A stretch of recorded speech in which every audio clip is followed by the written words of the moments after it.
What's going on? Today is Wednesday, January the 15th. It's already the 15th day of the month. And it's 9:57 p.m. Today's topic is ceasefire in Gaza. And I'm happy that mess is over. And I think those people, after 1 year and whatever how many days or months, those people get a break from all that violence. That's a real mess. Anyway, I think I'm losing my train of thought. But anyway, the reason I'm making this video is that I was thinking to myself, so what has Israel accomplished? Because after 1 year and causing all kinds of death, at the end of the day, they still lost the war. Meaning that after a whole year of killing a whole bunch of people, what have they really accomplished? They never even, they were not able to destroy the Hamas. They didn't rescue all the hostages. And that's one topic that's what I'm thinking to myself. And they were not going to win anyway. And anybody with any, I'm not even a historian, or I don't even have any knowledge in military affairs. I could have told the goals they set to destroy Hamas. It was not going to happen. Anybody could see that wasn't going to happen. But I guess that was not the true goal. The true goal was revenge. And I think that's a mistake they did. Okay, revenge. And even everybody knew what was coming. Even I knew. I've been alive long enough to see what the Israelis do when they want to cause damage or when they want to revenge. Everybody knew. The Palestinians knew. They're not stupid. But what surprises me about Israel, and I always surprise me, but I think, and it's a Western or it's a white kind of mentality. Because as a black person, as a black person, I think as a black person, you know why people more than they know you. Because if you don't know them, you have to read the cues. If you don't know them well, you can be on the receiving end of a lot of violence. There's a lot of danger that can come with not knowing white people. But the other way around, the white person doesn't have to know anything about black people. What for? He has nothing to gain from it. So the same thing also with the Israelis. The Israelis, they have told us this narrative. They have fed this narrative to the rest of the world how dumb Arabs are. And that's the thing. After all this time, you told us these people are stupid. These people are ignorant people. And then at the end of the day, you can't defeat them. So please explain to us this narrative that you have sold us all these years. So that's the thing, is that the Israelis cannot conceive other people can cause violence to them. To them, that is unheard of. Meaning that they do know violence can happen to them because it's been happening. There's been tit and tat. But this whole time, they never thought that the Palestinian resistance would be able to fight for this period of time, and even cause even as late as this past last week cause casualties on the Israeli side. I think to them that was they cannot conceive it. And that's the thing also, and like I said, that comes back to the thing that a white person doesn't have to know anything about black people. So them they can only think that they can bring violence to other people, but it will never come to them. But anyway, I'm just happy that war is over. That was really, they destroyed Gaza, and that was the intention anyway. So they revenged tenfold, which the Israelis will always do. That is not a surprise. I don't even think the Palestinians are surprised. I was surprised to the degree they took it, and also I was surprised just how emotional they became. It's different to me, it would be the gloating that they engaged in.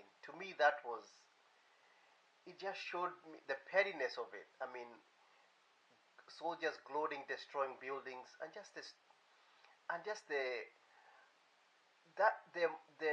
the viciousness of it. That's what caught me. Just the emotion of it.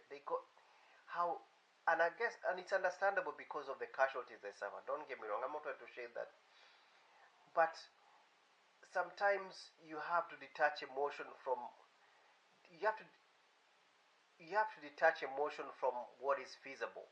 When you get emotional about something and the emotion becomes your goal, it can never work. And that was, you can see some of the violence was just based on emotions. It wasn't based on any strategic value at all. So a war of emotions you cannot win.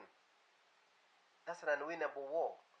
You, a war has to have strategic goals and real goals. Really, the goals you set yourself up, you might as well, you set yourself a goal where you'd have to kill every man of a certain age in that whole society to accomplish your goals. That's the only way you are going to defeat it. You would have to kill every man of between a certain age range to achieve your goals. And then at the end of the day, even even after setting those goals, you assume these people are stupid, that they will not learn, they cannot, these people will not actually be able to have any thought or maneuver and react to what you did. So you bomb a place to rubble. You give these people places to hide. You can see it in Al Jazeera Arabic videos when you can see it. Every time you see them filming, you can hear the drones humming the whole time. So you create rubble for these people to hide, where they can hide explosions. They can put explosions on the road and quickly, they can even put a bag or an explosion on the side of the road, and because the place is covered in rubble, it sticks out. It doesn't stick out like a sore thumb. And what did you expect? So that's the thing. That's the thing that surprises me about the whole Israeli thing. What did you expect it was gonna come to? And and and then you create a situation where these people they have nothing to live for. So what did you expect that person to do? They're gonna just sit there? No, they're gonna fight you. They have nothing to lose anyway. They're gonna. So that's the thing. I mean, the whole thing to me, like I said, I knew the revenge was coming. I knew. I'm surprised. I'm surprised it was this much. I'm really surprised they would level the whole place. That actually surprised me. That actually, the degree to which the damage was done is a huge surprise. That is a surprise. But what actually surprised me is just how emotional the war, how emotional the Israelis fought the war. That's what has surprised me actually. That, and then the lack of imagination. Also, just the thought that these people cannot fight back. I mean, anybody who has been in any combat sport, you go in the ring, even when you're fighting somebody even if you're fighting somebody who's not of the same level as you, a punch will always come through. So to think that you can actually keep on abusing people and not get hurt in the end, to me that's crazy. But like I said, I hope the ceasefire holds. I hope there's a new paradigm in Gaza. I hope the people in Gaza can rebuild themselves. And also I hope for the Israelis that they can really start thinking differently now. But I don't think it will, because like I said, they they they don't have to. They're in power. They don't have to think differently. This was just a one-off, and yeah, this was just it was it was it was we let our guard down, and they got lucky. That's yeah. So that's how they think about it. I don't think it will change I don't think they'll change uh, their strategy at all, treating Palestinians differently. I don't think they will change their whole strategy about making the place an apartheid state. And I doubt it. I think they're just gonna increase it even more. Because right now, actually, they're still bitter. They're still anger. This is not the peace they wanted. This was a peace they were handed. This ceasefire is not what they didn't want. This ceasefire. Given a chance, they would have kept on. If the resistance was not putting up a huge fight, and they were not they were not getting heavy losses on the Israeli side, they would have continued fighting. Even 10 years, they would have kept it up for 10 years. They don't care. Meaning that if the economy wasn't suffering the way it's suffering right now, they would have kept it up. So this is not ideal for them. This is a very bitter pill for them to swallow. If they would have wanted the Palestinians to be compliant, to die quietly, I don't know whether one can die quietly. They would just waited. Yeah, they just wanted the Palestinians to keep on dying. Hopefully, Egypt would open their border and push them all to the Sinai, clear the whole place. That's what they were. That's what they expected at the end of when they launched this whole thing. That's what they expected. They expected that Egypt would just open the border. These people all flood to Egypt. They'll push them all out, and they'll take over Gaza. But like I said, sometimes it's good to be humble, just a little bit, just a little bit, just a little bit. It doesn't take much. I don't even expect you to. I don't even expect like 10%, just 1%, where you think, wow, you know what? Maybe the other people will fight. Maybe we're getting ourselves into a quagmire. Just a little bit, just 1%. It's like how those guys who assume that a woman will never leave them. They assume that they're the man, and then they get surprised when the woman leaves. Me personally, I've never been that type of a dude, but you hear stories like that where actually a dude is actually in shock. But one should always have anything you get into in life. You should always leave that 1%. I don't care how hard you are. I don't care even if I don't care even if you're hard shit. You should always have that little bit, even if it's 1%, saying, you know what?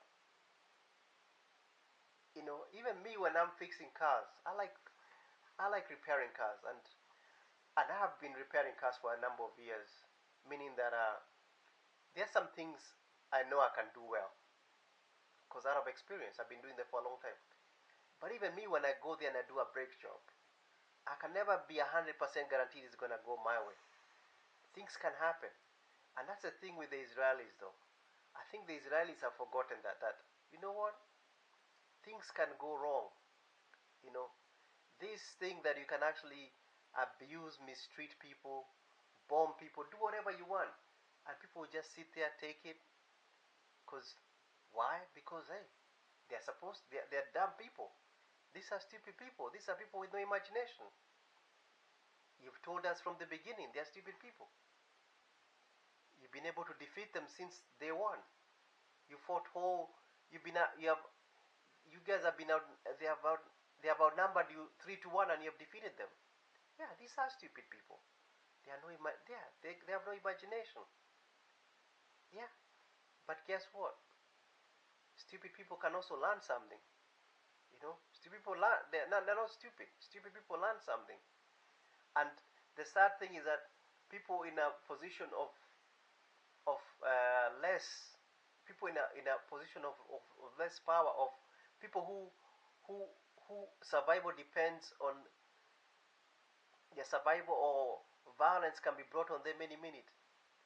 You'd be surprised how much they know about the adversary, how much they know about the person on top. You'd be very surprised. When you're slightly at the bottom, you'd be very surprised, because your whole existence depends on reading the cues of the person who's above you. Your society, when a society is geared from that one person at the top, the rest of the people learn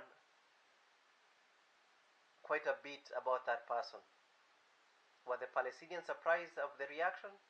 No, they were surprised to the degree of the they were surprised to the degree of the violence that came to them. But were they surprised that the revenge was coming?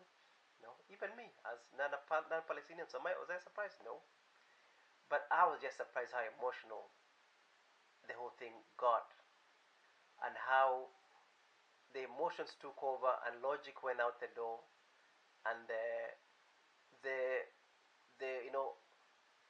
logic got out the door, and it just emotion kicked in, and people just it's like I said, at the end of the day, you know, at the end of the day, no matter how strong you think you are, you always have to respect everybody.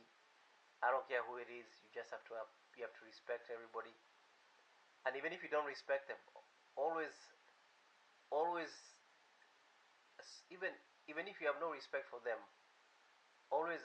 I don't know how. I think I lost my train of thought. always know that, like I said, even when you're in the ring and you're facing a beginner, you can always get hit. Even if it's one punch he might land, you can always get hit. So anyway, I hope peace. I hope there's peace there. I don't like violence. Nobody gains by it. Nobody won in this thing. The Palestinians didn't win. The Israelis didn't lose. Nobody won. What is there to win? People, so many lives have been lost. But like I said, I feel sorry for Israel. I mean, but anyway, I don't need. They don't need my pity. That's a fast world country with a fast world army. They don't need my pity. They have. But like I said, our eyes have been open. We have seen. I mean, no matter what, no matter what, our eyes have been open. We have seen what we have seen cannot be unseen. And sad to say, yeah, we just saw what we saw cannot be unseen, and we just saw an army. We saw a military, a nation or a military that just became emotional, and revenge and violence was just what was the goal. And and at the end of the day, there was no plan, no nothing. And at the end of the day, they lost simply because there was really no plan, no nothing to. There wasn't a plan.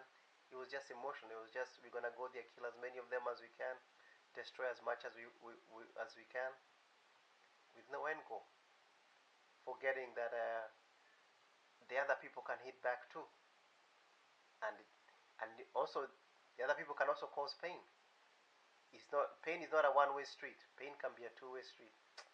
Anyway, that's it. Let me stop rambling on. Hopefully, just wish everything goes.